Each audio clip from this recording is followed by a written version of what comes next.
1400 سال گزر گئے، آج بھی حضرت عثمان غنی کا کرنٹ اکاؤنٹ ہے۔ آپ کو تعجب ہوگا کہ اللہ نے آپ کے مال میں برکت ایسی رکھی۔ مدینہ منورہ میں جو اطراف میں مسجد نبوی کے ہوٹلز ہیں، ان میں ایک نہایت عالی شان ہوٹل ہے، زمین کی قیمت نہیں، اس میں جو فیسلٹی ہے اس کی قیمت نہیں، اس کی آمدنی نہیں، اس عمارت کو بنانے میں $50 ملین خرچ۔ مجوسی نے یہ ساری بات سن کر اس سے کہا کہ خواب تو نے آدھا دیکھا ہے، میں نے پورا دیکھا ہے، کہ میں نے ان کو پناہ دی تو اللہ نے مجھے توفیق دی اور رات سونے سے پہلے ہم مسلمان ہو گئے۔ اور خواب پورا یہ ہے کہ یہ دونوں محل اللہ کے نبی نے مجھے دے دیے۔ کیوں دیے؟ میں نے ایک حاجت مند بیوہ کی مدد کی، اس لیے درد دل کے واسطے پیدا کیا انسان کو، درد دل کے واسطے پیدا کیا انسان کو، ورنہ طاعت کے لیے کچھ کم نہ تھے کرو بیاں۔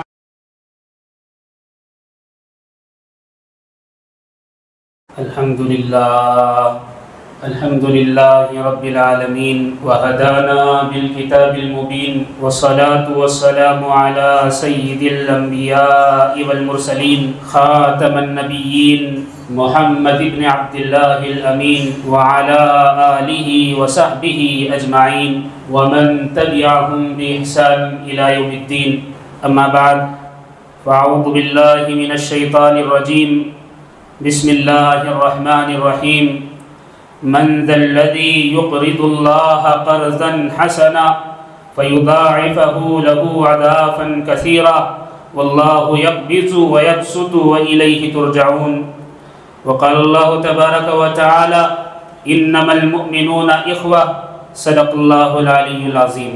بزرگان محترم اور عزیز دوستوں اور ساتھیوں، یہ امت تمام امتوں میں آخری ہے، اور نبی کریم علیہ السلام کے ارشاد کے مطابق یہ امت ایک جسم کی مانند ہے۔ اگر جسم کے کسی عضو کو تکلیف پہنچتی ہے تو سارا جسم اسے محسوس کرتا ہے۔ پاؤں پر، ہاتھ پر یا جسم کے کسی اور حصے پر چوٹ لگے تو سارے جسم کو تکلیف محسوس ہوتی ہے۔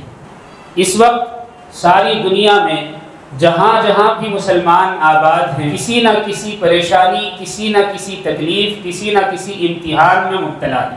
مومن اور مسلمان ہونے کا ایک فریضہ یہ بھی ہے کہ اپنے مسلمان بھائیوں کی پریشانیوں کو سمجھا جائے، اور اگر ہو سکے تو ان کا تعاون کیا جائے، اور اگر نہیں ہو سکتا تو کم سے کم دل میں اس پر رنج اور افسوس ہو، اور اللہ کے حضور دعا کی جائے کہ اے اللہ فلاں جگہ کے مسلمان پریشان ہیں، میں کچھ نہیں کر سکتا، آپ ان کی مدد اور نصرت فرمائیں۔ یہ مومن ہونے کا فریضہ بھی ہے اور تقاضا بھی ہے۔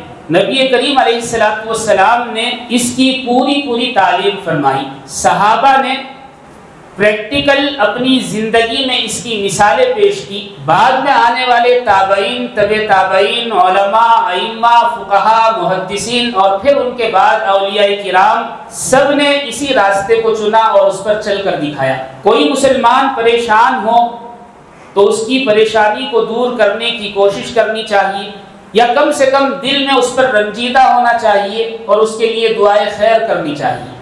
ابھی حال ہی میں کرناٹک اور کیرلا کے وائناڈ علاقے میں بڑا سیلاب آیا، جس میں سینکڑوں لوگ متاثر ہوئے، سینکڑوں لوگوں کی جانیں چلی گئی، بے شمار لوگ بے گھر ہو گئے، کھانے اور پینے کے لیے، رہنے کے لیے، بیماری کے لیے ان کے پاس سہولیات نہیں۔ ابھی تک تو یہ تھا کہ فلسطین کے مسلمانوں کے لیے ہم کچھ نہیں کر سکتے تھے، لیکن یہاں تو کچھ کیا جا سکتا ہے۔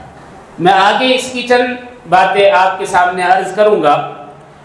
اگر کوئی مسلمان پریشان ہے، حاجت مند ہے، تو اس کی حاجت پوری کرنے پر اللہ رب العزت نے بے شمار انعامات مقرر فرمائے۔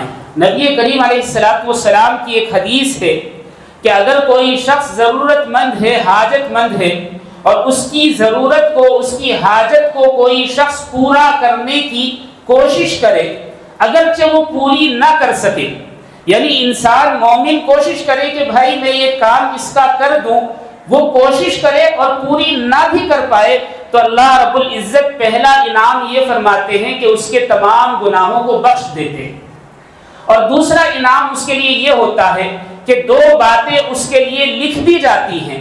ایک بات یہ کہ وہ جہنم سے آزاد کر دیا جاتا ہے، اور دوسری بات یہ ہے کہ منافقت سے اس کو برات حاصل ہو جاتی ہے۔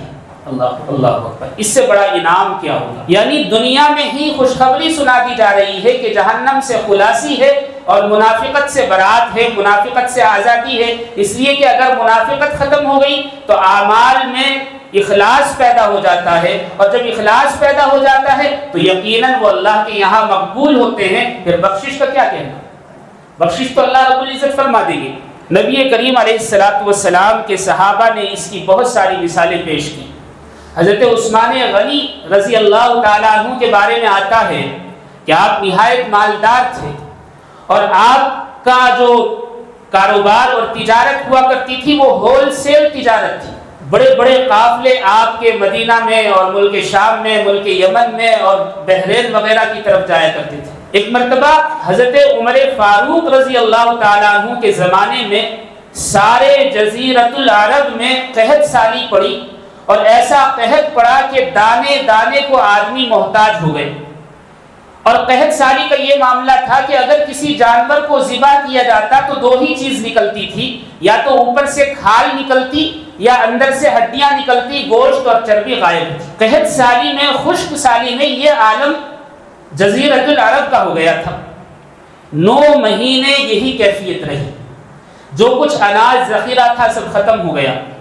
حضرت عثمان غنی رضی اللہ تعالیٰ عنہ کا ایک بڑا قافلہ ملک شام کی طرف سے یا عراق کی طرف سے مختلف کھانے پینے کی چیزیں لے کر مدینہ کے بازار کی طرف آ رہا تھا۔ جب یہ مدینہ پہنچا تو ریٹیلر جو تاجر تھے انہوں نے حضرت عثمان غنی سے ملاقات کی اور کہا کہ آپ اپنا مال ہمیں دے دیں۔ حضرت عثمان غنی نے فرمایا تم کیا دو گے؟ کہا کہ جو ریٹ ہے وہ لے لیں۔ حضرت عثمان غنی نے کہا کہ مجھے اس سے زیادہ مل رہا ہے۔ انہوں نے کہا کہ اچھا آپ ایک کام کریں، جتنا ہم دیتے ہیں اس سے ڈبل لے لیں اور ہمیں دے دیں۔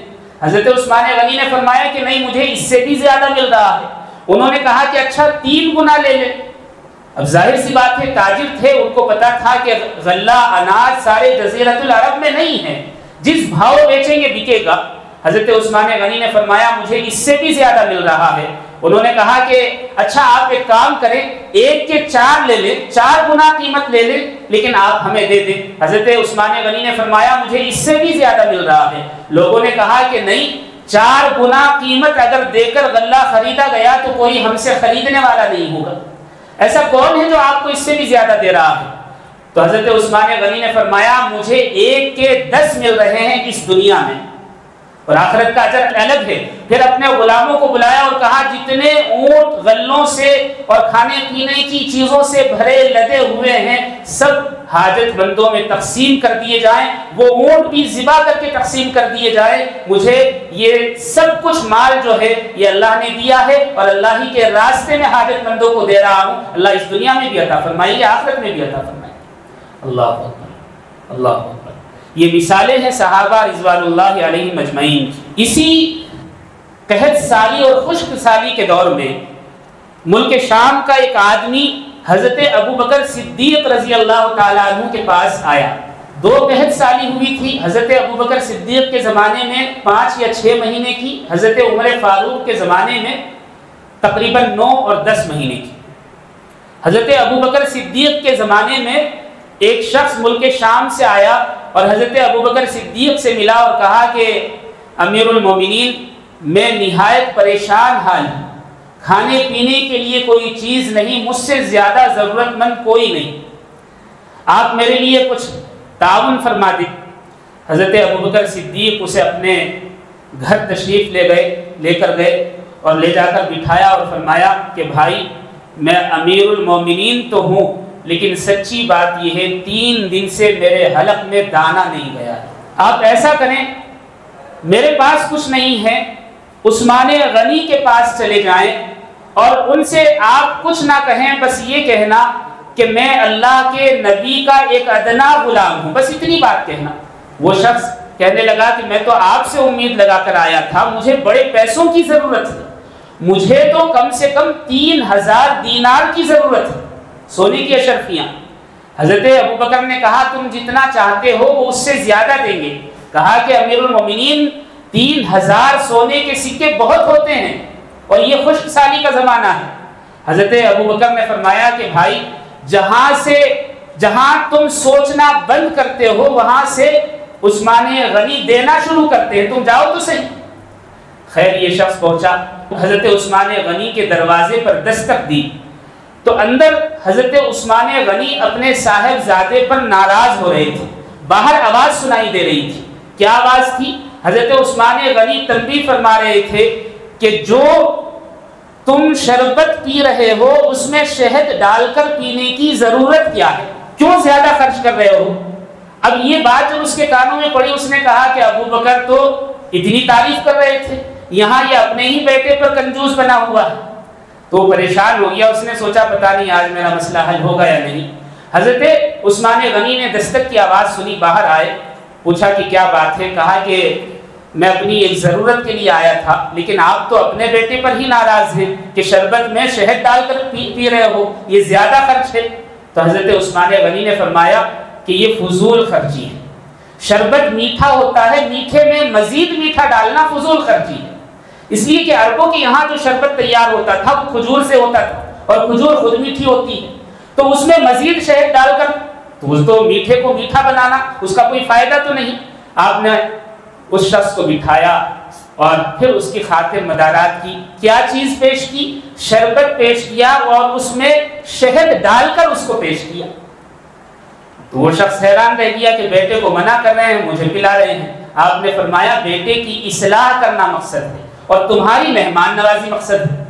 پھر آپ نے اس کو کھجور کا حلوہ پیش کیا۔ جب وہ کھا چکا تو اس نے سوچا کہ اب میں کیا مانگوں۔ ابھی وہ یہ سوچ ہی رہا تھا کہ حضرت عثمان غنی نے نوکر کو حکم دیا کہ اس شخص کا اونٹ لے آؤ۔ ایک اونٹ لایا گیا جس پر بہت سارا سامان تھا۔ اس نے کہا کہ میں ملک شام سے آیا ہوں اور مجھے واپس بھی جانا ہے۔ حضرت عثمان غنی نے فرمایا یہ اونٹ تمہارے ہی لیے ہے، تم لے جاؤ۔ اس نے کہا کہ مجھے پیسوں کی بھی ضرورت ہے۔ کہا کہ میں نے 6000 دینار اس کے اندر پہلے ہی رکھوا دیے ہیں، تم اسے لے جاؤ۔ اس نے کہا کہ میں اونٹ تو لے جاؤں لیکن واپس کون کرے گا؟ بھئی آپ نے سامان دیا ہے، اونٹ تھوڑے ہی دیا ہے۔ حضرت عثمان غنی نے فرمایا یہ اونٹ، اس پر جو مال لدا ہوا ہے، جو پیسہ ہے، سب تیرا ہے، واپس کرنے کی ضرورت نہیں۔ اللہ اکبر۔ اس شخص نے کہا کہ آپ کو کیسے پتا چلا کہ مجھے ضرورت ہے اور میری ضرورت سے بہت زیادہ آپ نے مجھے دے دیا؟ تو حضرت عثمان غنی نے جو الفاظ اس وقت ارشاد فرمائے وہ سنہرے الفاظ ہیں۔ آپ نے فرمایا اللہ نے جو مال دیا ہے وہ عیاشی کے لیے نہیں دیا، حاجت مندوں کی ضرورت پورا کرنے کے لیے دیا ہے۔ اس شخص نے کہا کہ شکریہ، اللہ آپ کو نوازے۔ فرمایا کہ شکریہ میرا نہیں، ابو بکر کا کہنا جس نے تمہیں بھیجا تھا۔ اس نے کہا کہ کیسے پتا چلا کہ حضرت ابو بکر نے بھیجا؟ کہا کہ یہ میرا اور ابو بکر کا معاملہ ہے، تمہیں پڑھنے کی ضرورت نہیں اس میں۔ اللہ، یہ صحابہ تھے، یہ صحابہ تھے۔ ان صحابہ کے نقش قدم پر ہمارے اکابرین نے، علماء نے، بزرگوں نے چل کر دکھایا ہے، مثالیں پیش کی ہیں۔ حضرت جنید بغدادی رحمۃ اللہ علیہ کے بارے میں آتا ہے کہ آپ نے ایک مرتبہ سفر حج کا ارادہ کیا، کچھ رقم جمع کی اور وہ تھیلی جو اشرفیوں کی تھی لے کر گھر سے نکلے تاکہ سفر حج کے لیے جا سکے۔ اب جب گھر سے باہر نکلے اور تھوڑے سے فاصلے پر چلے تو دیکھا کہ ایک شخص ہے جو ایک ایسی جگہ جو سنسان ہے، کوئی آتا جاتا نہیں، ایک مرا ہوا جانور پڑا ہے اور اس کا گوشت نکال رہا ہے۔ آپ نے اس شخص کو پہچان لیا کہ یہ میرا پڑوسی ہے۔ حضرت جنید بغدادی نے اس کو کچھ نہیں کہا، سوچا کہ چلو دیکھتے ہیں کہ کیا چل رہا ہے۔ آپ نے اس کا پیچھا کیا، وہ وہاں سے اس مردار کا گوشت نکال کر اپنے گھر لے کر گیا۔ تھوڑی دیر کے بعد اس گھر سے گوشت کے پکنے کی بو آنے لگی، خوشبو پھیل جاتی ہے۔ حضرت جنید بغدادی اس گھر میں داخل ہوئے، پڑوسی تھا، اس نے کہا کہ آپ ہمارے یہاں تشریف رکھیں، بٹھا دیا۔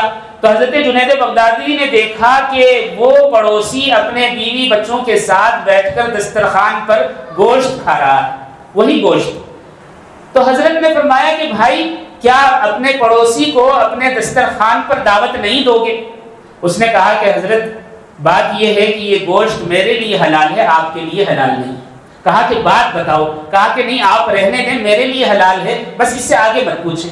حضرت نے فرمایا میں نے تمہیں مردار کا گوشت کاٹتے ہوئے دیکھ لیا تھا، اب بات بتاؤ کیا ہے؟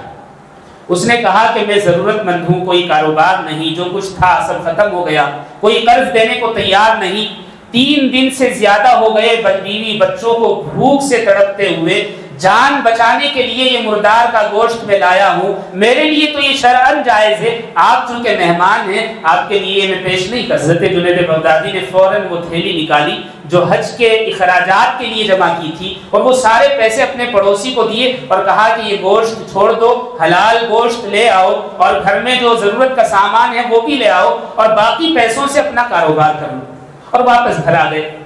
مہینہ 2 مہینے 3 مہینے گزر گئے، کوئی شخص آیا اور کہا کہ جنید تم نے حج کا سفر کیا اور ہمیں ساتھ لے کر نہیں گئے۔ کہا کہ میں نے تو کوئی سفر نہیں کیا۔ کہا کہ ہاں سفر کیا ہے، میں نے رات خواب دیکھا ہے۔ خواب کیا دیکھا کہ مروہ پر یا صفا کی پہاڑی پر 2 فرشتے کھڑے ہوئے ہیں اور وہ ایک دوسرے سے سوال کر رہے ہیں کہ اس سال کتنے لوگوں نے حج کیا؟ تو ایک نے بتایا کہ اتنے 1000 لوگوں نے حج کیا۔ کہا کہ اس میں سے کتنوں کا حج قبول ہوا؟ کہا کہ ایک کا حج بھی قبول نہیں ہوا۔ کہا کہ پھر؟ کہا کہ صرف ایک آدمی کا حج قبول ہوا اور اس کا نام ہے جنید بغدادی۔ کہا کہ اچھا، اور باقی سب؟ کہا کہ باقی کا حج قبول نہیں ہوا، لیکن جنید بغدادی کے حج کی وجہ سے اللہ نے ان کا حج بھی قبول فرما لیا۔ اللہ اکبر۔ اس شخص نے بات کہی اور کہا کہ مجھے بتاؤ تم حج کے لیے گئے اور ہمیں ساتھ لے کر نہیں گئے۔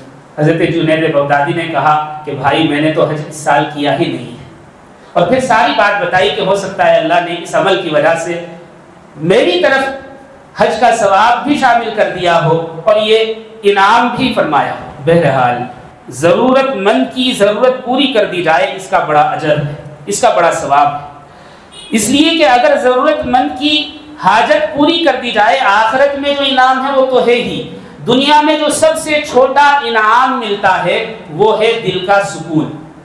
جو دل کو راحت پہنچتی ہے وہ کسی اور طریقے سے میسر نہیں آتی۔ کسی نے پوچھا کہ اللہ کی معرفت حاصل کرنے کے لیے سب سے شارٹ کٹ کون سا ہے؟ ایسا راستہ بتاؤ جو نہایت مختصر ہے۔ کہا کہ ضرورت مندوں کی ضرورت پوری کر دو، اللہ کی معرفت آسانی سے حاصل ہو جائے گی۔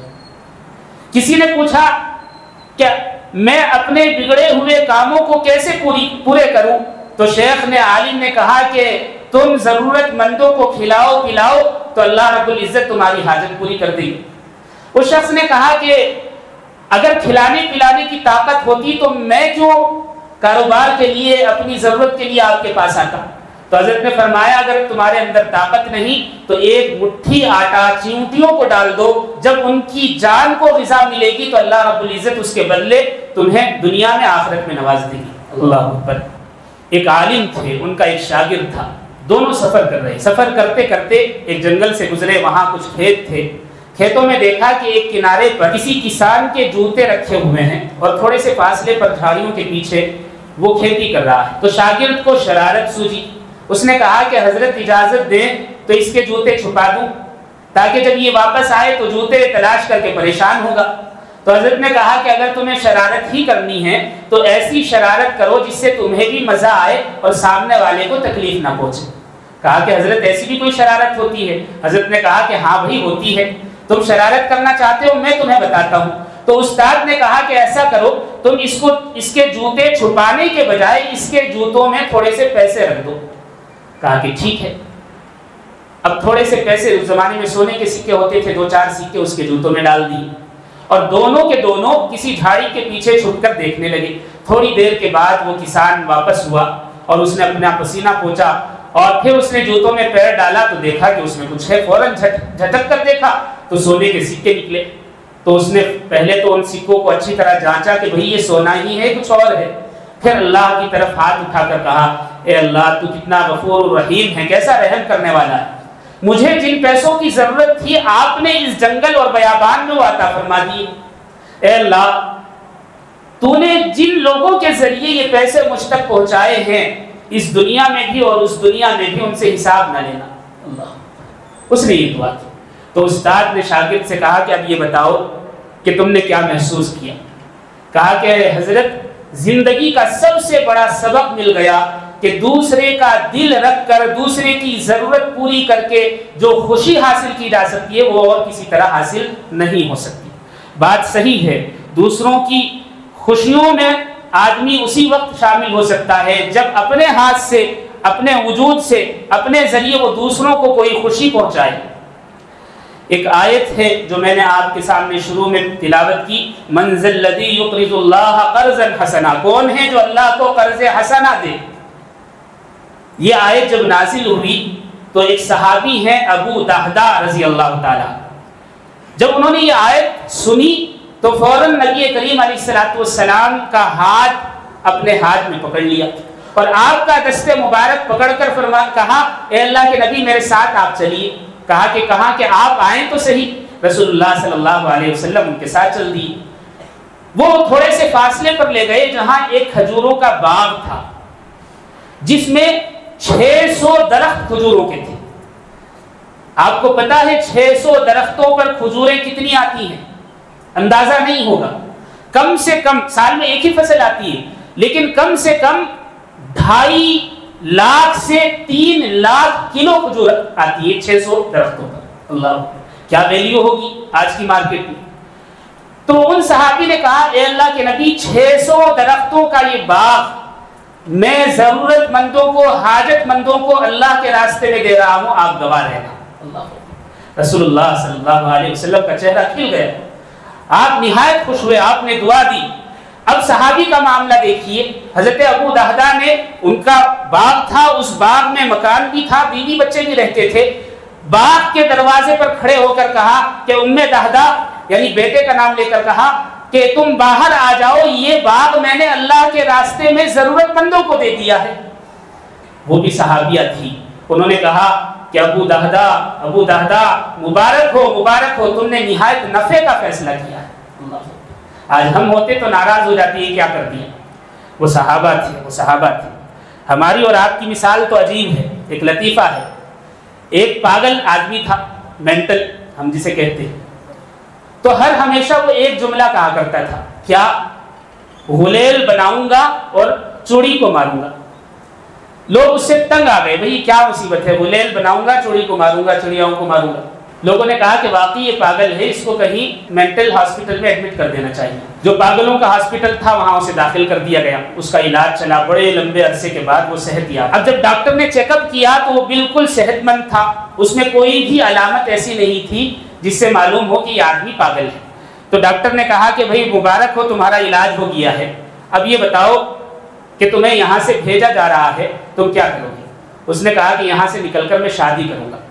کہا کہ بھی بڑی خوشی کی بات ہے، صحیح جواب دے رہا ہے، سب کچھ ٹھیک ہے۔ کہا کہ پھر کیا کرو گے؟ کہا کہ کاروبار کروں گا۔ کہا کہ پھر کیا کرو گے؟ کہا کہ بیوی ہے، بچے بھی ہو جائیں گے۔ کہا کہ پھر کیا کرو گے؟ کہ بچوں کے تھوڑے سے بڑے ہونے کا انتظار کروں گا۔ پھر کیا کرو گے؟ کہا کہ اسکول میں ایڈمیشن کراؤں گا۔ کہ بہت اچھی بات ہے، تو سارے جواب صحیح دے رہا ہے۔ کہا کہ پھر کیا کرو گے؟ کہا کہ بچے جب اسکول میں پڑھیں گے تو ان کے بہت سارے دوست ہو جائیں گے، فرینڈز بن جائیں گے۔ کہا کہ پھر کیا کرو گے؟ کہا کہ بچوں کی سالگرہ مناؤں گا، برتھ ڈے مناؤں گا۔ کہ پھر کیا ہوگا؟ تو اس نے کہا کہ برتھ ڈے ہوگا تو بہت سارے لوگ گفٹ بھی لائیں گے۔ کہا کہ اچھا، پھر کیا ہوگا؟ تو اس نے کہا کہ جب گفٹ آئیں گے تو اس میں بہت سارے کپڑے بھی آئیں گے، شرٹ آئیں گی، نیکر آئے گی، نکر۔ کہا کہ پھر کیا کرو گے؟ کہا کہ نکر سے ربڑ نکالوں گا اور غلیل بناؤں گا، چوڑی کو ماروں گا۔ یہی ہمارا حال ہے۔ ہمارا مقصد صرف دنیا کمانا اور اس کو جوڑنا ہے۔ ہمارا مقصد اللہ اور اللہ کے رسول کے بتائے ہوئے راستے پر چلنا نہیں ہے۔ اللہ ہماری حفاظت فرمائے۔ یہ تو ایک لطیفہ تھا، لیکن سچائی یہی ہے، ہماری ساری زندگی کا مقصد جو ہے دنیا ہے، بس اور کچھ۔ نبی کریم علیہ السلام نے صحابہ کو جو تعلیم دی وہ یہ نہیں تھی۔ حضرت عثمان غنی کے واقعات میں نے آپ کے سامنے رکھے۔ ایک اور واقعہ ہے، ایک شخص بیمار ہوا تو حکامہ نے، اس زمانے کے ڈاکٹروں نے کہا کہ بھائی اس کا علاج صرف شہد ہے، تم شہد کھاؤ تب صحیح ہوگی۔ اب اس نے شہد تلاش کیا، اتفاق یہ کہ جہاں جہاں بھی تلاش کیا شہد نہیں مل سکا۔ کسی آدمی نے کہا کہ ایک کام کرو، تم فلاں راستے پر چلے جاؤ، وہاں سے ملک شام اور مدینہ کے لیے قافلے آتے جاتے ہیں، وہاں تم بیٹھ کر انتظار کرنا، اگر کوئی قافلہ آیا تو اس سے شہد مانگنا۔ کہا کہ ٹھیک ہے۔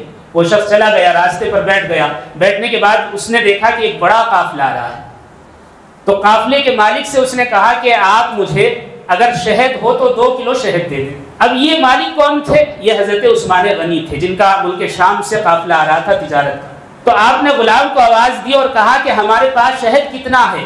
کہا کہ 2 ٹین ہے۔ کہا کہ ایک کام کرو، 1 ٹین شہد اس کو دے دو۔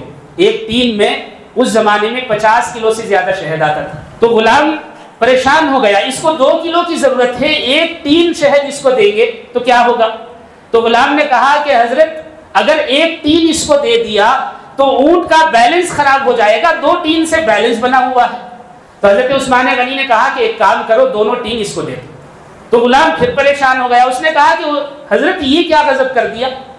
تو شخص نے کہا کہ آپ 2 ٹین دے رہے ہیں، آپ کا شکریہ، لیکن لے کر کیسے جاؤں گا؟ حضرت عثمان غنی نے فرمایا جس اونٹ پر یہ شہد ہے وہ اونٹ بھی اسے دے دو۔ تو غلام نے کوئی سوال نہیں کیا، سیدھا بھاگتا ہوا گیا، وہ اونٹ کی نکیل پکڑی اور لا کر اس آدمی کے ہاتھ میں دے دی۔ حضرت عثمان غنی مسکرانے لگے، کہا کہ اب تم نے کوئی سوال نہیں کیا، اونٹ کے دینے پر کوئی سوال نہیں کیا، شہد پر تو سوال کر رہے تھے۔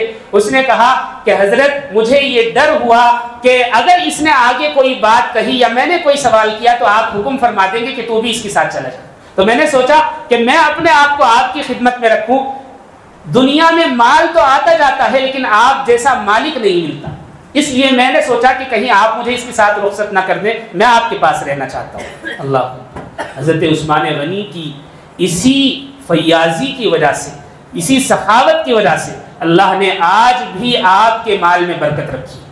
آج بھی بے شمار باغات حضرت عثمان غنی کے نام سے سعودی میں رجسٹرڈ ہیں اور اس کی آمدنی حضرت عثمان غنی کے کرنٹ اکاؤنٹ میں جاتی ہے۔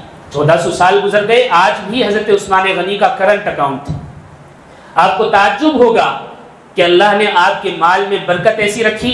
مدینہ منورہ میں جو اطراف میں مسجد نبوی کے ہوٹلز ہیں ان میں ایک نہایت عالی شان ہوٹل ہے، زمین کی قیمت نہیں، اس میں جو فیسلٹی ہے اس کی قیمت نہیں، اس کی آمدنی نہیں، اس عمارت کو بنانے میں $50 ملین خرچ ہوئے، اللہ، اور اس کی ساری آمدنی آپ کے اکاؤنٹ میں جاتی ہے اور وہ صدقہ کر دی جاتی ہے، آدھی صدقہ کر دی جاتی ہے، آدھی آپ کے اکاؤنٹ میں رہتی ہے۔ یہ آپ کی فیاضی کی وجہ سے اللہ رب العزت نے صدقہ جاریہ آپ کے لیے جاری فرما دیا جو قیامت تک رہے گا۔ اللہ اکبر۔ حضرت نبی کریم علیہ الصلوۃ والسلام سے ایک شخص نے آ کر شکایت کی کہ اے اللہ کے نبی، میں کماتا ہوں اور میرا بھائی خالی رہتا ہے، بیکار ہے، کوئی کام نہیں کرتا۔ تو نبی کریم علیہ الصلوۃ والسلام نے ارشاد فرمایا ممکن ہے کہ تیرے بھائی کے مقدر سے اللہ تجھے رزق عطا فرما رہے ہیں، تو اس کے خالی رہنے پر ناراض مت ہو سکتا ہے اللہ تعالیٰ اس کے مقدر سے تجھے رزق دے رہے ہیں۔ اللہ اکبر، یہ کتنی بڑی بات ہے، کتنی بڑی بات ہے، ہمارے لیے سبق ہے۔ ہمارے اکابرین نے بتایا کہ ضرورت مندوں کی ضروریات پوری کرنا یہ عین اسلام ہے۔ حضرت شیخ زکریا رحمۃ اللہ علیہ کے صاحبزادے حضرت مولانا طلحہ رحمۃ اللہ علیہ، ابھی وصال ہوا حضرت کا، حضرت کی ایک بڑی نرالی صفت تھی۔ کیا صفت تھی؟ حضرت گاڑی سے کہیں جاتے ہوئے ہوتے اور آپ کو محسوس ہوتا ہے یہ آدمی مسلمان ہیں اور پیدل چلا جا رہا ہے تو آپ گاڑی رکوا لیتے، اور گاڑی رکوانے کے بعد اس شخص سے کہتے بھائی آپ کہاں جا رہے ہیں؟ کہ حضرت میں تو 1 کلومیٹر آگے جا رہا ہوں، کوئی کہتا 2 کلومیٹر آگے جا رہا ہوں، کوئی کہتا 5 کلومیٹر آگے جا رہا ہوں۔ تو حضرت فرماتے آپ ہماری گاڑی میں بیٹھ جاؤ، ہم آپ کو چھوڑ دیتے ہیں۔ ہم ہوتے تو کوئی ایسا کر سکتا ہے بھائی جس روٹ پر جا رہے ہوں اس روٹ پر چھوڑ دے، لیکن حضرت کی جو صفت تھی وہ یہ تھی کہ اگر وہ روٹ نہ بھی ہوتا تو بھی اس کو اس کی منزل تک چھوڑ کے پھر واپس آتے۔ اللہ، یہی وجہ ہے کہ اس خاندان سے اللہ رب العزت نے بے شمار کام کیا، بے شمار کام۔